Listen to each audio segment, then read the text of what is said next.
Hello, in this video I want to show you how to extract RAR and ZIP archives on Motorola Moto G23. And to do this I'll be using the RAR app, showing you previously how to get it. Now let's open it. Inside, find the files that you want to unpack. Here's the CIM and a camera. Click on the file to open it, then press on this arrow pointing up button to enter extraction options.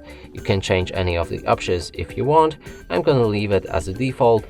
Here, just go for a browse to change designation where the files should be unpacked. Click on OK, then on OK again, and the files should be unpacked.